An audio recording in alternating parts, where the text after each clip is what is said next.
Last week, the sky was falling for the Guardians and their fans.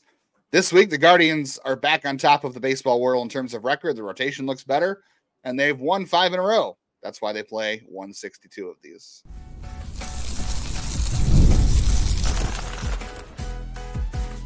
You are Locked On Guardians, your daily podcast on the Cleveland Guardians. Part of the Locked On Podcast Network, your team every day.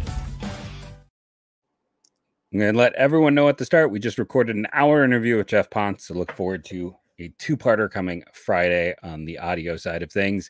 But first, today's episode is brought to you by Game Time. Download Game Time app, create an account, use the code LOCKEDONMLB for $20 off your first purchase. Terms apply. You can already hear me having problems after an hour conversation. So this is going to be a fun one today after a very fun win. Very fun win. So fun. We had to put this one on Thursday and move Jeff's interview to Friday. So yeah, definitely look forward to that. A lot of draft stuff, a lot of prospect stuff that you won't want to miss. On today's show, though, Guardians, they will not go away. It's 5 in a row. They're back on top, and the division, the countdown race starts to look a little bit in the picture here. I don't want to get too ahead of ourselves, but you can kind of see the shapes coming together there. Hey, the rotation looks pretty good. The Guardians have won 5 in a row. They're back on top of the world in terms of baseball. We'll talk about that. We'll get into the importance of Andres Gimenez hitting. We'll talk about some defensive things, some offensive things, and the importance of clubhouse chemistry as well. But first, I am Jeff Ellis, one of your 2 co-hosts, one of the OG co-hosts over here on Locked On in terms of baseball. Before this, I was a lead draft and prospect analyst nationally at Scout 24/7. And before that, I was your 58th favorite blogger that has or ever will exist for every Cleveland sports blog. I no longer can guess Jeff's numbers anymore.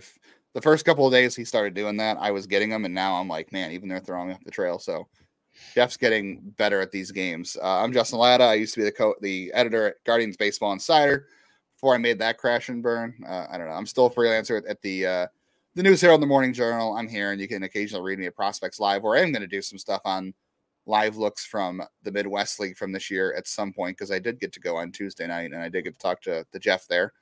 But first, Guardians, they will just not go away, Jeff. Every time, I mean, granted, they had a 7-game losing streak, and before that, their longest losing streak was 3 all year, so the 7 was definitely cause for concern, but we've said all year, it's just team resiliency. This team continues to bounce back, and every time you think that the offense isn't going to be good enough and the rotation's not good enough, and then you see the bullpen has a couple of issues, show some cracks, and they bounce back. I mean, at this point, even the things that aren't explainable, maybe with this team, which we'll get into later in the show, because Zach had a great article in The Athletic about the clubhouse. Just, I don't know. I'm starting to believe that there are just things with this team you can't explain. A good bullpen props you up, but you want to know what? The Guardians didn't have to go to the big 3 in this win. They hit plenty to stay away from the big 3. Clase was not going to pitch, I don't think. Thank God. I think he was in the dugout all night.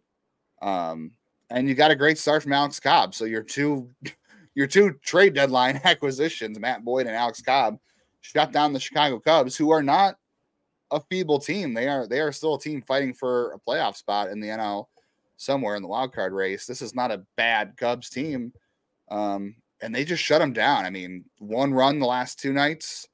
And I know they came back on the bullpen on Monday, but the Guardians quickly recovered from that too. Like, every time you start to see a crack on this team, or you start to think, well, this may not work, this may not hold up.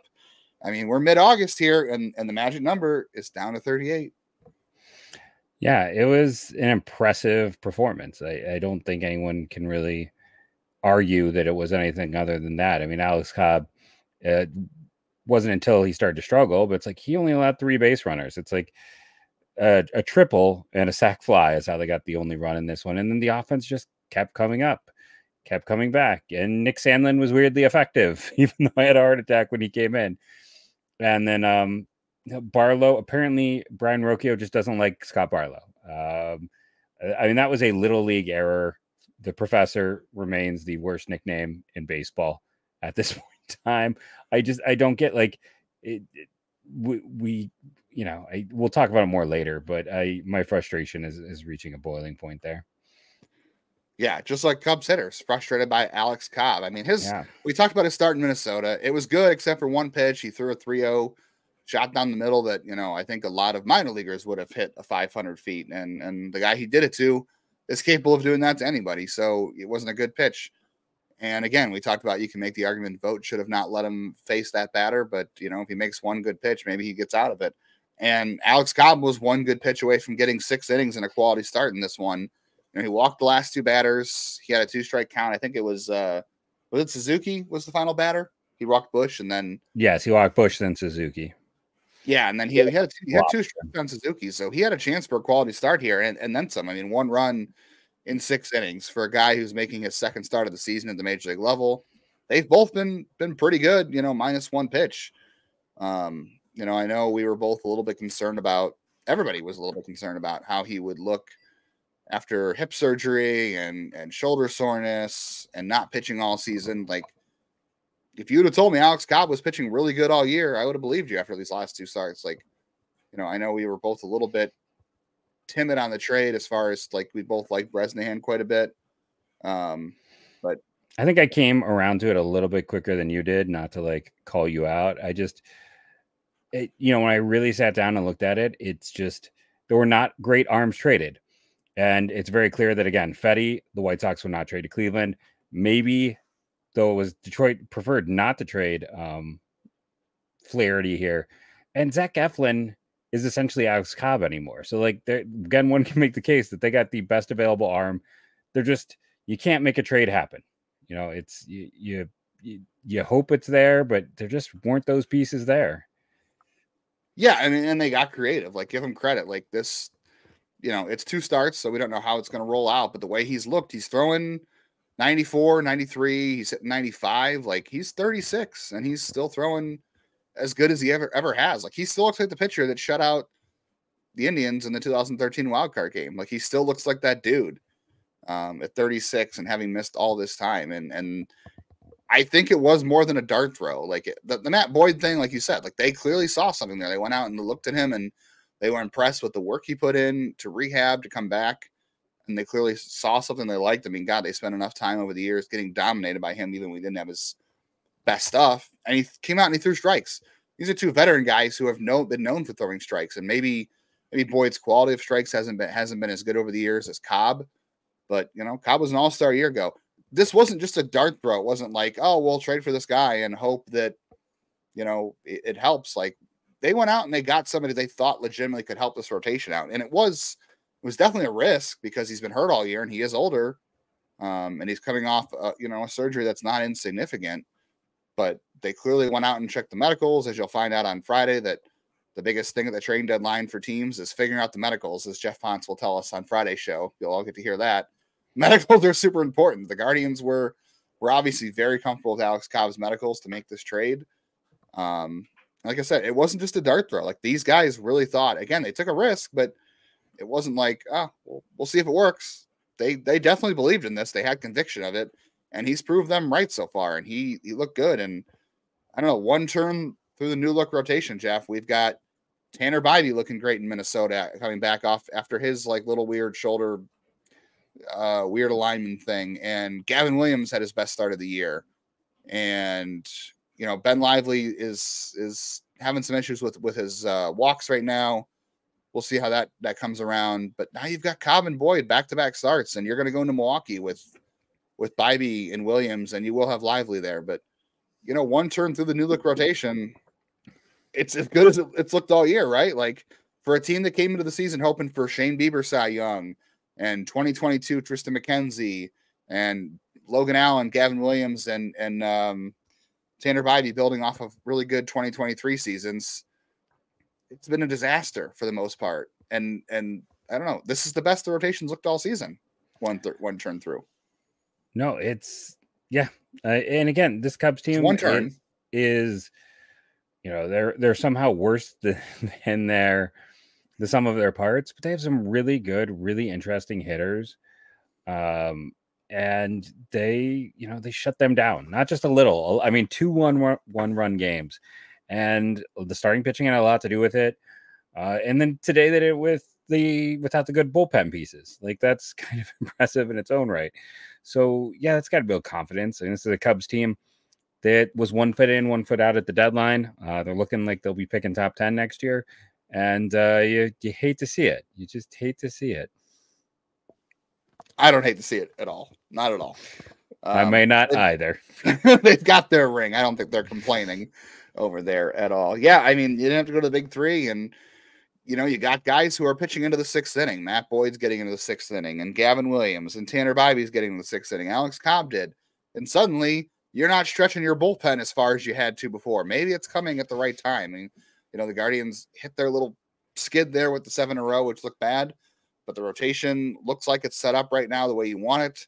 Hopefully they can get Ben Lively back on track. We'll see, but you have options now. Ben Lively has had options all year. Now the rotation's got options. You've got, Carrasco still sitting back there, even though I'm not sure you want him back in the rotation, and Cantillo's back in AAA, and Logan Allen and Tristan McKenzie now have to really prove they belong back in the rotation, because you've got guys up here that, again, it's one turn through, but you feel like for the moment, things are sort of as stable as they've been all season. We'll see how that continues the rest of the year, but it's the most confident I think I've felt in the rotation, since Bieber went down, honestly.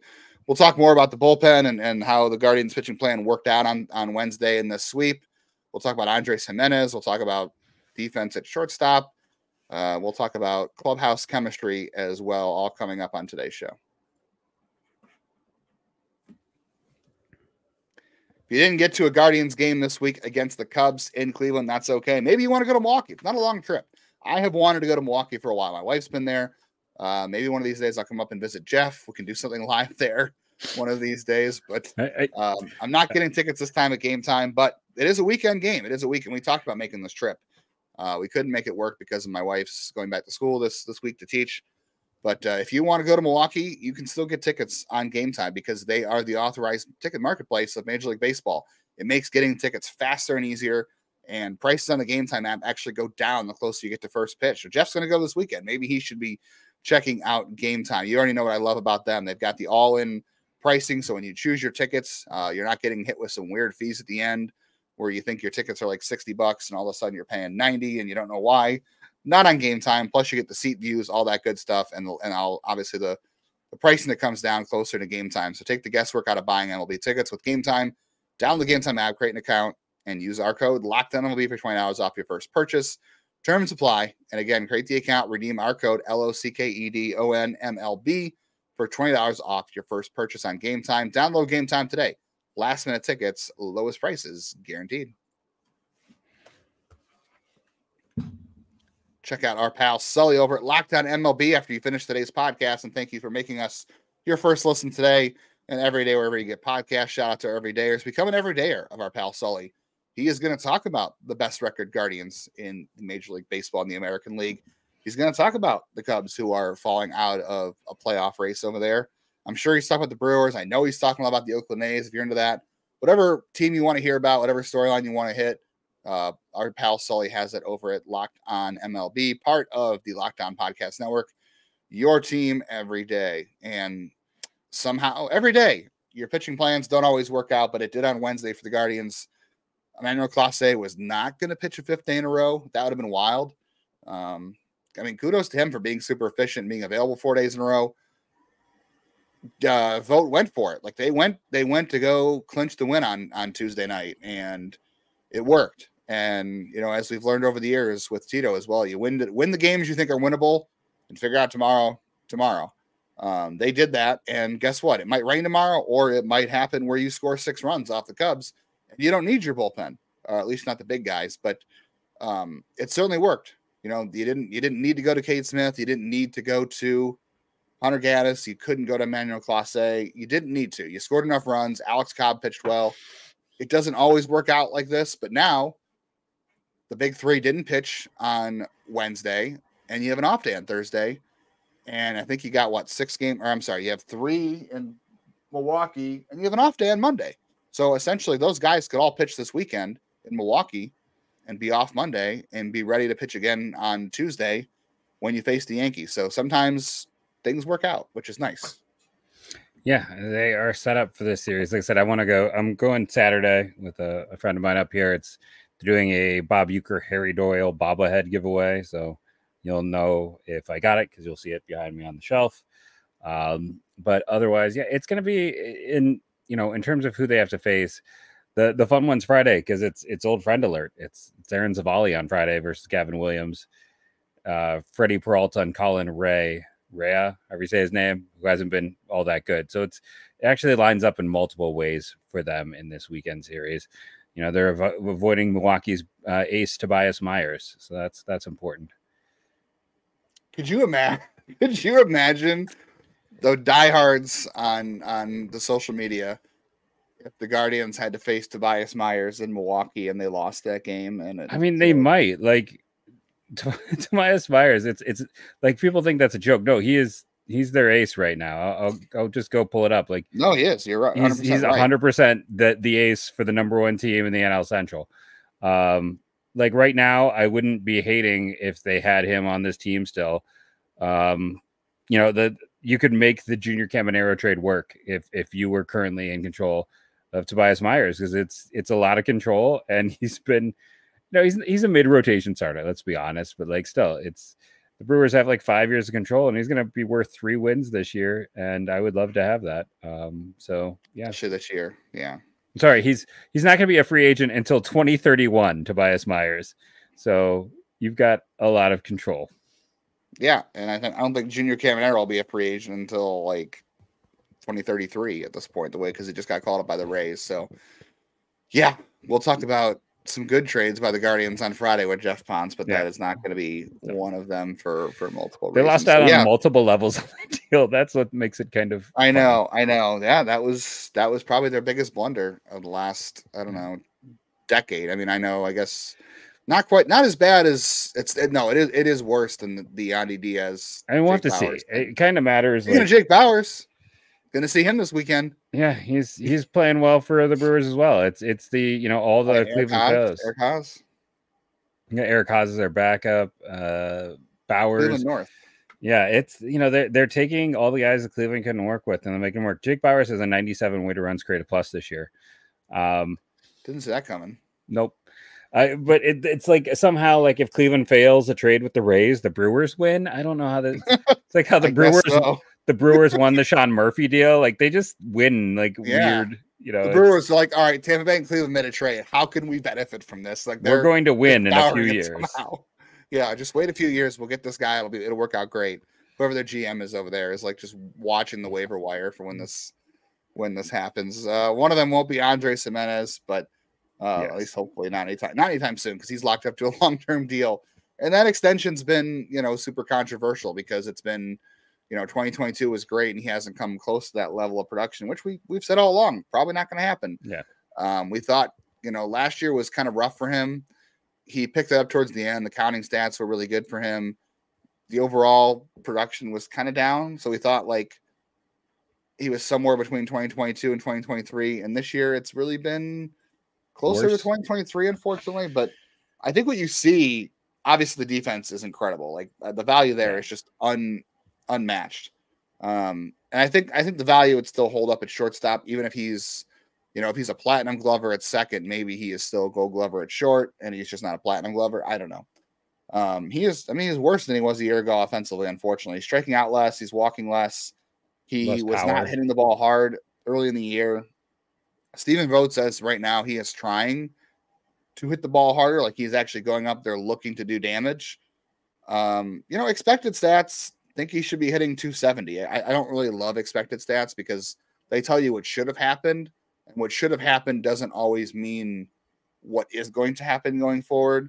So because expected stats is like 20% better on average for him, doesn't mean he's going to get there. But it means that the signs are there that he should be better. So maybe he will be. If you give me a 270 average for Andres Gimenez and that bumps his OBP up to 320, I'll take that with his speed and his glove. But I think Wednesday night's win just tells you, like, when Andres Gimenez is hitting the ball, this lineup is way better. Like, this lineup needs him to hit because he can hit 5, 6, 7, depending on who's pitching that night. He can make an impact because he can run, and he's a great base runner. He does everything well. It's just you need him more consistent offensively. But I think he is so important to this lineup when he is hitting. Yeah, and there's no doubting his defense. Like if we're going to compare our shortstop and our second baseman, we're told both of them are above average metrics. I mean, Rocchio is about a game away from hitting below 200 while also making little league errors. I know we're going to run to break here, but if you are as annoyed about the Rocchio situation as I am, I also told one of our listeners that you would explain some of the changes that Arias has made, that maybe it is time to call up Gabby, that there are some swing adjustments that have been made, and people want to hear about that. So if you want to hear why, Arias is hitting 330 with a 965 OPS in AAA, yeah, he's not walking, and there's still some other issues. But if you're ready for a rant, join us because I'll be ranting away. Jeff is going to go off. Do not turn the show off.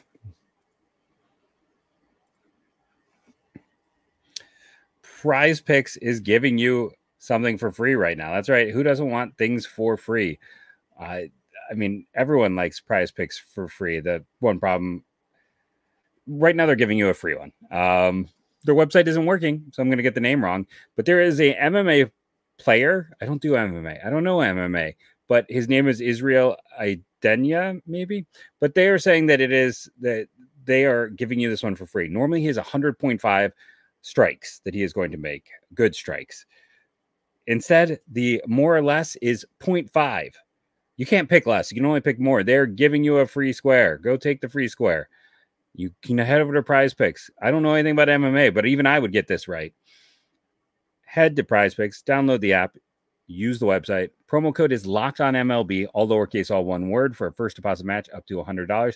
Again, that is prizepicks.com, or using the app, promo code Locked On MLB for a first deposit match up to $100. Pick more, pick less. It's that easy. Liquid IV. It's been getting hot up here in Milwaukee. It's turning into a hot one. And when it's hot, what is better than your basic bomb pop? And the answer, of course, is absolutely nothing. When you look at their popsicle firecracker flavor and you talk about it, let's be honest, they can't call it a bomb pop, but it's a bomb pop. That is what this flavor is for you. It is, it's going to help you feel great while you're in the heat. It's going to help you stay hydrated. It is the #1 powdered hydration brand in America for a reason. Tastes great, makes you feel great. It's going to help you out on those hot, hot days. And again, if you haven't tried the popsicle firecracker, it is citrus-fueled lemon, lime, tart cherry, and raspberry flavors. We know what that is. So head over to Liquid IV. And no more thirsty summer when you indulge in hydration with Liquid IV. Get 20% off your first order of Liquid IV when you go to liquidiv.com and use the code MLB at checkout. That's 20% off your first order when you shop Better Hydration today using the promo code MLB at liquidiv.com. Check out the Guardians in Milwaukee on Friday and all weekend long on your SiriusXM app. Just search Guardians. Or search for Jeff. He's going to be there all weekend covering. Right? You're going to be at the game all weekend. Every game. We'll see. My daughter has been wanting to maybe go see the Guardians because she sees me watching them. So we might try to go out for some of Sundays. Likely not all of it. And I put in for a press pass. We'll see if it happens. The network is trying to get it for me. So if that happens, then I'd be heading out Friday with the press pass. It'll be your last game because you'll be there and you'll be like, you know what? The only thing I'm going to say while I'm here is it's time to make a move at shortstop. Yeah, it's overdue. The professor still continues to be the worst nickname ever given. I mean, today's play, Justin came down to set up for Jeff Pons because, we got a guest. We got to be, a good host. And to explain to him that he just didn't put his glove down, that it went under his glove. This is 2 days after he misses the throw at first and then misses the cutoff. Like I said, it's like he's out there intentionally trying to make Barlow look worse. Barlow can do that on his own most times. He doesn't need assistance. And just to watch it happen again. And, it's one of those situations where before we got on the air here, Justin was talking about like his defensive metrics are going backwards as well because he is making 3 bonehead plays a week. And his offensive production is atrocious. He is So if I have it open here, let's go look at Rocchio. I know I don't want to. He has a 76 weighted runs created plus, 248, 20. I'm sorry, that's his BABIP is 248, 208, 297, 311 coming into the game. That is bad. He is. You have to be an elite defender to make that type of offense work, and he's not. And his defense is backing up. His offense is not good. Gabby Arias was also making throwing errors when he was up. Let's be honest. He was not bulletproof as a shortstop. I know people will say, well, bring up Angel Martinez. Angel Martinez was starting to chase really badly. It was not working for him at the major league level. He needed a bit of a reset. But it might be time to give Gabby another shot. He is utterly dominant since he got down there. If not them, I know it'll never happen, but I think we're getting closer and closer to just put Gimme at shortstop. And, I don't know how comfortable you feel with Brito at second base. He's probably a 40 there, maybe a 45, maybe a 50 if you squint. But you got to have someone who provides something. And right now he's not providing offense or defense. He's just providing bad. He's providing humor is all he's providing for me right now, because all I can do is laugh at it. Yeah. My question is, is it too late to make a change at shortstop this late in the season in terms of A, for Rocchio, and B, for Jimenez? I don't have as many doubts about moving Jimenez to shortstop. I know he wants to play there. I know he still takes ground balls there. I think Jimenez is prepared to do whatever. I think he's a gamer. I think he puts in the work, and I think he will do whatever Cleveland asks him to do with no problem. So I'm not really worried about that. I mean, he played shortstop in the offseason. He still plays in the offseason. That's what he played his whole life. Yeah. So I'm not as worried about that.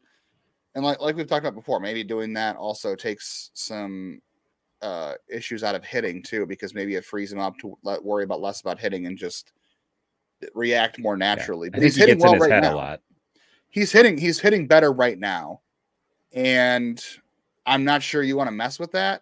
But if you're going to make this call, you got to do it soon, because I think you want to get guys comfortable and you want to get things assembled as best you can for the playoffs in the final month of the year, because, you're still playing for the division. It's not a guarantee, even though the Magic number is 38. That looks great. But you have a season series over the Twins. But I don't think you want to do this too late. And, you're messing. I don't know about messing with Jimenez, moving him around too much. I'm not, like I said, I'm not worried about that. I am worried about, I don't know, is it doing this before it's too late, whether it's Arias, whether it's moving Jimenez or moving Brito up there. I do think the issue with Brito is, again, even though Jimenez's defense at short should be just fine, should still be really elite, honestly. You're taking away defense at second and you're making it worse. And you're sort of, I don't know. You're upgrading at short no matter what, right? Defensively, Jimenez has to be better at short than Rocchio's been. I think Arias is also, we've talked about it. We think Arias is a Gold Glover at short if he plays every day.